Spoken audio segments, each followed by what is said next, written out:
Yaorana et bienvenue dans Fetia, votre nouvelle émission. Aujourd'hui, on va parler d'un sujet qui nous concerne tous, les complexes. Comprendre ce qu'ils sont, pourquoi ils naissent et comment ils nous marquent, et enfin comment apprendre à s'en libérer ou du moins à s'en détacher. Je suis Temanava Domingo, Miss Haiti 2024 et je suis ravie de vous retrouver chaque lundi matin à 8h sur Hitsi FM. En devenant Miss Haiti, j'avais une intention claire. Inspirer, mais aussi apprendre, découvrir et partager. Cette émission, c'est un espace pour ça. Un espace où on va parler de rêves, de projets, de vie quotidienne, mais surtout de ces clés qu'on peut activer pour avancer. Parfois, il suffit d'une phrase, d'un mot, d'un échange pour faire bouger quelque chose. Alors, si Fetia peut jouer ce rôle pour toi, je serai ravie. Finalement, qu'est-ce qu'un complexe ? Il arrive souvent à un âge où, sans vraiment savoir pourquoi, nous commençons à complexer, nous créons des complexes. Souvent, c'est lorsqu'on est jeune. Mais ça peut, pour moi, arriver à tout âge. C'est quelque chose qu'on ne contrôle pas et qui se développe. Par définition, un complexe, c'est un défaut auquel on attache une grande importance et qui peut être aggravé par le regard des autres. Plus généralement, je dirais que c'est un sentiment de mal-être. On dit souvent avoir des complexes, être bourré de complexes, et cela renvoie souvent à l'idée de complexe d'infériorité.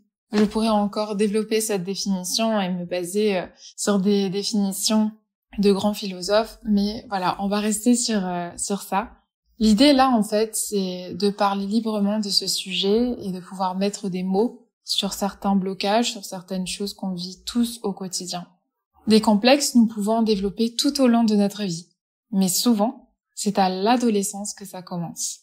En tout cas, moi, je me souviens que c'est à ce moment-là que j'ai commencé à développer ça. Alors, plusieurs questions se posent. Qu'est-ce qui fait que nous complexons autant ? À quel âge les complexes apparaissent-ils vraiment ? Et comment s'amplifient-ils au fil du temps ? Sommes-nous parfois, sans le vouloir, générateurs de complexes chez les autres ? Et est-ce que cela peut être lié à nos propres complexes ? Mais surtout, comment s'en sortir ? Comment s'en détacher ? Les premiers complexes naissent souvent très tôt. Les enfants remarquent, comparent, répètent ce qu'ils entendent. Une seule phrase peut suffire à déclencher un complexe. Je pense à des amis dont la fille qui n'a que 7 ans. J'étais avec eux il y a pas très longtemps et c'est ce qu'ils me racontaient m'a énormément touchée. En fait, elle ne voulait plus porter ses lunettes de vue parce qu'elle en avait honte et parce qu'à l'école on l'avait embêtée et ça l'avait blessée, ce qui est normal. Et les parents, mes amis, ont eu une réaction magnifique. Ils ont tous porté des lunettes. Son papa, sa maman, son tonton, son cousin, toute la famille. Pour lui montrer justement que ce n'était pas honteux, ce n'était pas bizarre de porter des lunettes. Et aujourd'hui, ça commence à aller. Je me suis reconnue parce que moi aussi, je suis passée par là. Je stressais de porter mes lunettes, j'étais en 5e. Et là, je voyais que ma vue baissait, donc j'ai dû en parler à mes parents. Et j'avais des lunettes de couleur mauve, je m'en souviens, et ça m'a marqué parce que le premier jour où je devais les sortir de ma boîte à lunettes, j'étais angoissée. J'avais l'impression que tout le monde me fixait, que tout le monde allait me faire une remarque, parce que en fait, moi, je les associais à l'étiquette d'intello.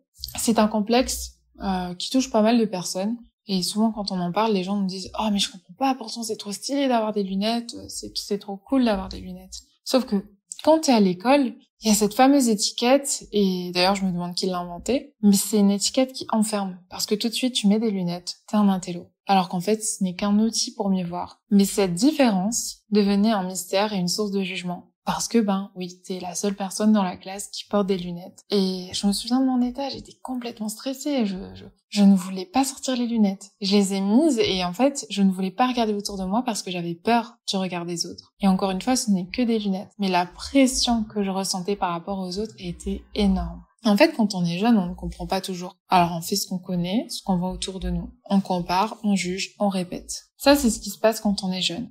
Mais plus grand, c'est vrai qu'il y a d'autres complexes qui peuvent apparaître. Souvent chez les femmes autour de la cinquantaine, j'en parle mais parce que c'est ce que j'ai pu observer, mais ce n'est pas une vérité pour tout le monde. Le poids ou la porridée, l'image du corps qui change, on commence à se dévaloriser, on se rabaisse et en fait on se rend pas compte que avec le temps, on peut aussi apprendre à s'accepter plutôt que se dévaloriser. Je fais une petite parenthèse, mais souvent surtout quand j'étais dans mon année de règne en tant que Miss Haiti, plusieurs femmes, 40 ans, 50 ans, venaient à côté de moi et me disaient « Oh, je suis petite à côté de toi ». Ou encore « Ah oui, non mais moi, je suis énorme à côté de toi par rapport à leur physique. J'en ai déjà parlé dans un autre podcast sur la comparaison, mais en fait, c'est quelque chose qui me marquait beaucoup et me rendait triste parce qu'en fait, je voyais que les femmes passaient souvent leur temps à se dévaloriser parce que c'était pas le corps qu'il fallait avoir, c'est pas la peau qu'il fallait avoir. Et souvent, on a envie de changer ça, du coup, on peut essayer de changer notre corps et tout avec des techniques d'aujourd'hui. Et j'ai rien contre ça, mais je pense que tant qu'à l'intérieur, ça change pas, ça continuera, ces complexes continueront d'exister. Mais ce n'est pas mon cas, alors je ne peux pas juger. J'en parle juste, c'est juste une observation que je voulais faire. Mais j'ai toujours eu cette pensée, pourquoi lutter? Pourquoi voir une ride comme une faute alors qu'elle raconte une histoire? Pourquoi considérer une différence comme une faiblesse alors qu'elle peut être une force? Finalement, nous voulons tous être uniques. Mais nous en avons aussi très très peur. Parce que l'unicité nous distingue. Elle nous oblige à avancer avec confiance et à ne pas nous fondre dans la masse. Mais il faut oser.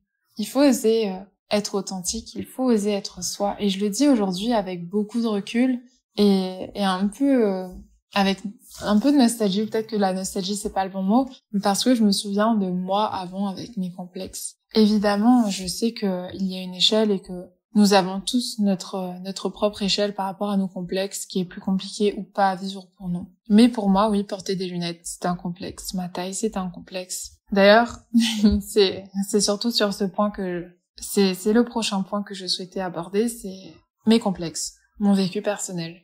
Parler justement de mes complexes, c'est pour dire que même si je suis Miss Tahiti, ça ne veut pas dire que je n'ai pas de complexe. Et si certains peuvent me considérer, me disent « Mais t'es trop belle, comment tu peux avoir des complexes, toi? En plus, t'as été élue Miss Tahiti. » Mais des complexes, j'en ai eu plein. Aujourd'hui, moins parce que j'ai appris avec le temps à transformer ça en force. Mais ça m'arrive toujours aujourd'hui parfois. Mais j'essaie de m'en détacher ou au contraire de prendre ça avec beaucoup d'autodérision. Je suis très grande.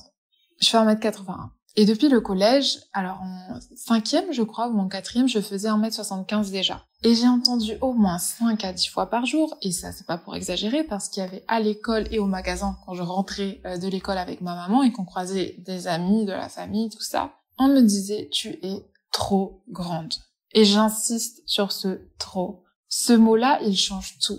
Il transforme ta différence en anomalie. Et c'était mon plus grand complexe. Parce que du coup, les gens parfois même, ils disent « Ah, mais t'es super grande, waouh » et tout. Mais en fait, le fait qu'on le répète tout le temps, t'as l'impression que c'est bizarre. Et moi, perso, oui, personnellement, c'était mon plus gros complexe. J'étais toujours la plus grande, je dépassais. Même les garçons et les adultes, comme enfants, me le rappelaient sans cesse. Mes pieds aussi, du coup, vu que je fais 1m80, je chose du 41, 42, même 42, j'ai envie de dire. Et le nombre de fois où on s'est moqué de moi à cause de ça, les gens complexaient énormément. Bon, après, je peux comprendre, parce que ça surprend, c'est différent. Voilà, bon, ce qui est sûr, c'est que moi, je me suis jamais moquée des pieds des autres, parce que je sais ce que c'est que lorsqu'on se moque de la taille de tes pieds ou de ta taille, simplement. Petite ou grande, hein, je pense que tout le monde peut être touché par ça.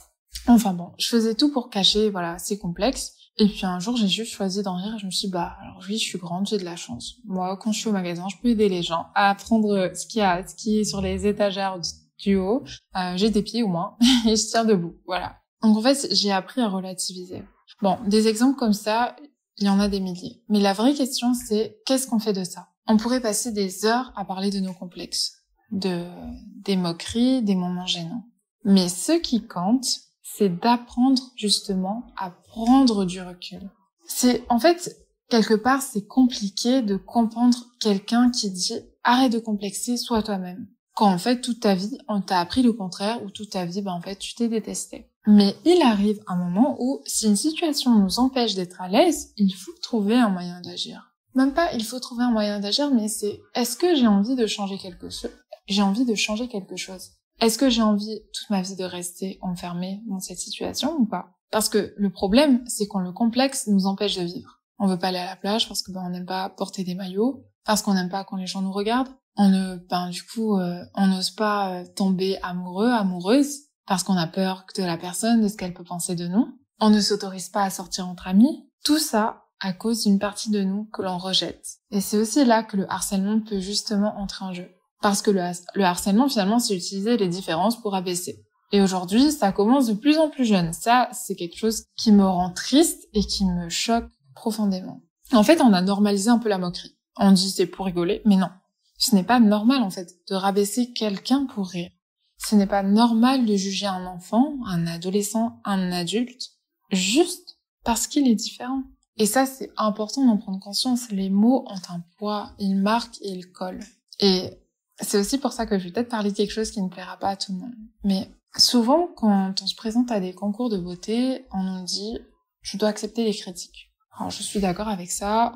Ce que je veux dire par là, c'est qu'on ne peut pas plaire à tout le monde. Concours de beauté ou pas, c'est quelque chose qu'on apprend avec le temps. C'est que, oui, on ne peut pas plaire à tout le monde. Mais c'est même pas une question de plaire à tout le monde. C'est que, il y a des personnes, il y a des personnes avec qui ça va se passer, ça va bien se passer, d'autres un peu moins. C'est normal. Mais par contre, ce que je n'arrive pas à accepter, c'est cette méchanceté gratuite qu'on peut voir sur les réseaux.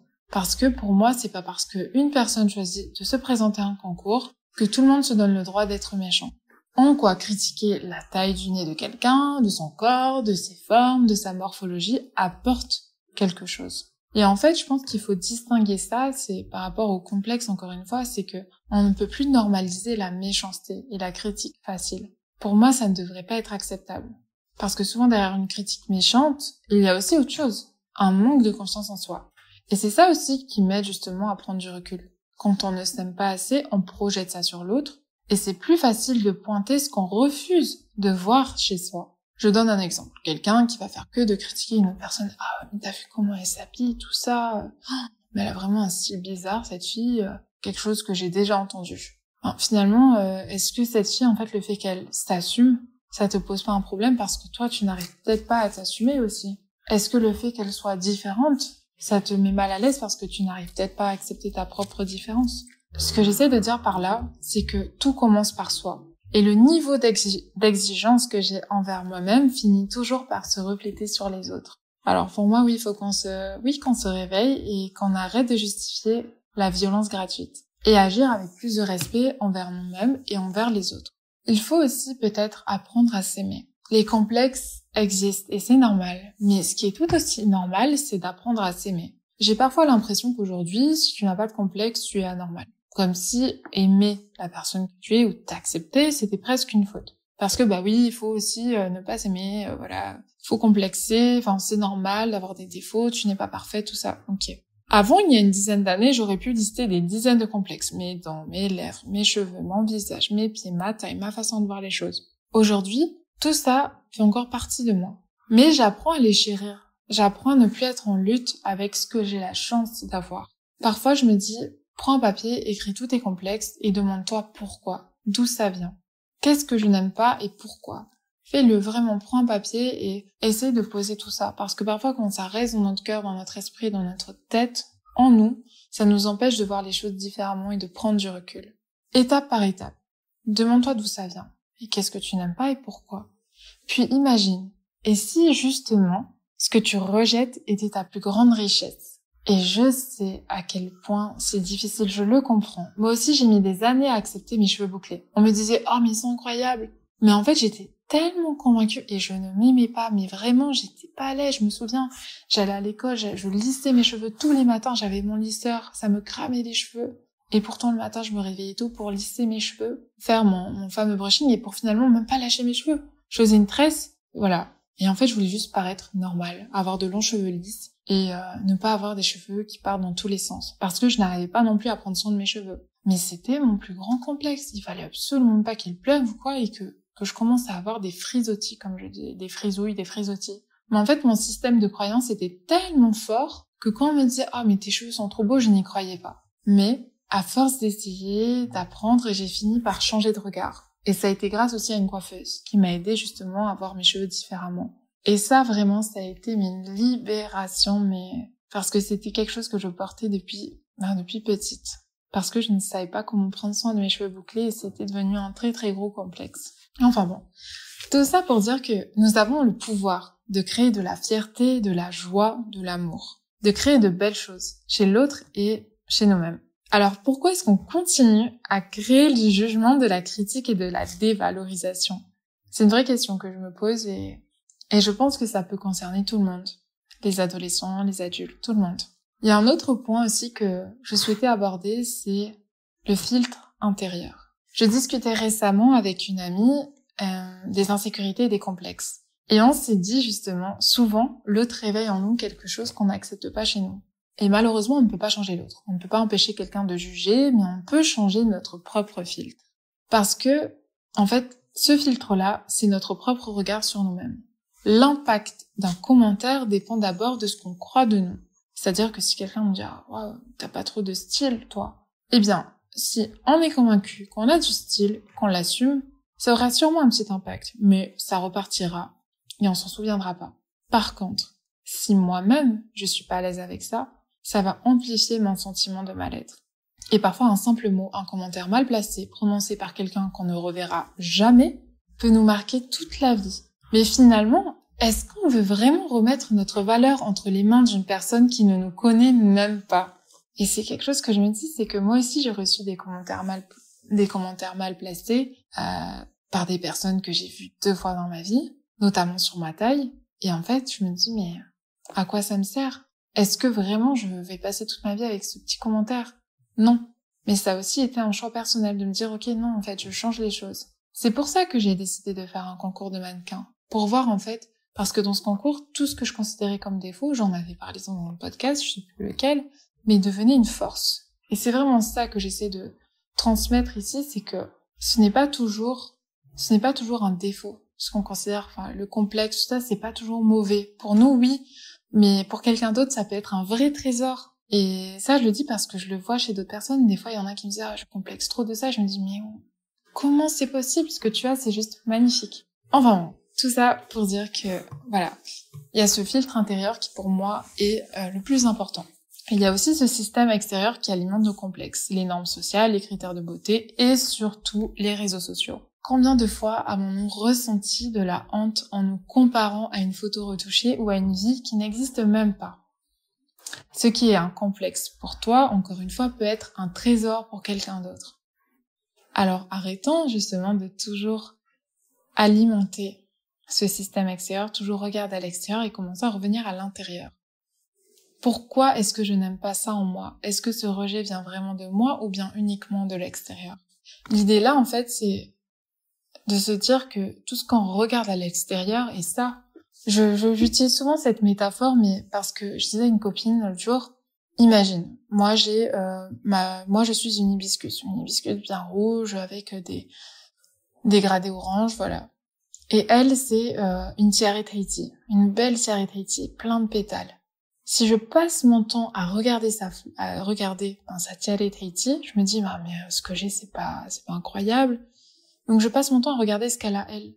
Alors qu'en fait, moi aussi, j'ai quelque chose de spécial. Et c'est vraiment ça que j'essaye de vous transmettre, c'est que, au lieu de passer notre temps à regarder ce que l'autre a, à comparer, à essayer de nous moduler en fonction de l'extérieur, regardons ce qu'il y a à l'intérieur, qu'est-ce qu'on a à l'intérieur, et qu'est-ce qu'on peut faire avec. C'est vraiment, pour moi, ça c'est le plus important, et c'est une des clés qui aidera justement à assumer les complexes. Des façons de les assumer, il y en a plusieurs. Parfois, on peut, imaginons qu'on a un complexe par rapport à notre corps, alors on peut se décider d'avoir une routine sportive. Pas forcément pour être dans les normes, mais parce qu'on a envie de se sentir mieux. Tout dépend de l'intention avec laquelle on agit. Les cheveux, on apprend à prendre soin de nos cheveux finalement.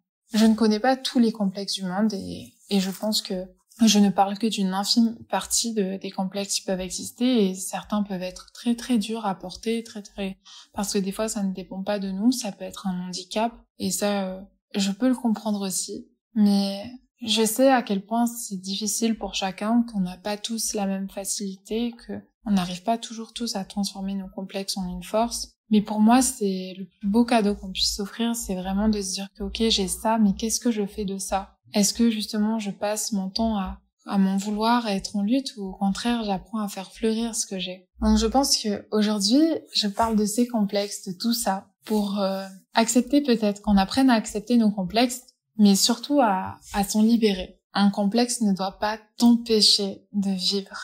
Il ne doit pas décider pour toi. Et si un complexe peut se créer, et ça c'est un proche qui me l'a dit, il peut aussi s'effacer. Aujourd'hui, tu complexes sur une chose, demain sur une autre, rien n'est figé. Mais ton complexe ne définit pas ton identité tout entière. Il peut même, et je pense, et ça j'en suis convaincue, devenir une force. Alors je te laisse avec cette question. Et si ce que tu crois être ton plus grand défaut était en réalité ta plus grande richesse? Merci de m'avoir écouté. C'était Fetia, je suis Temanaba Domingo et je vous retrouve lundi prochain à la même heure, 8h sur ITFM. Nana et prends soin de toi.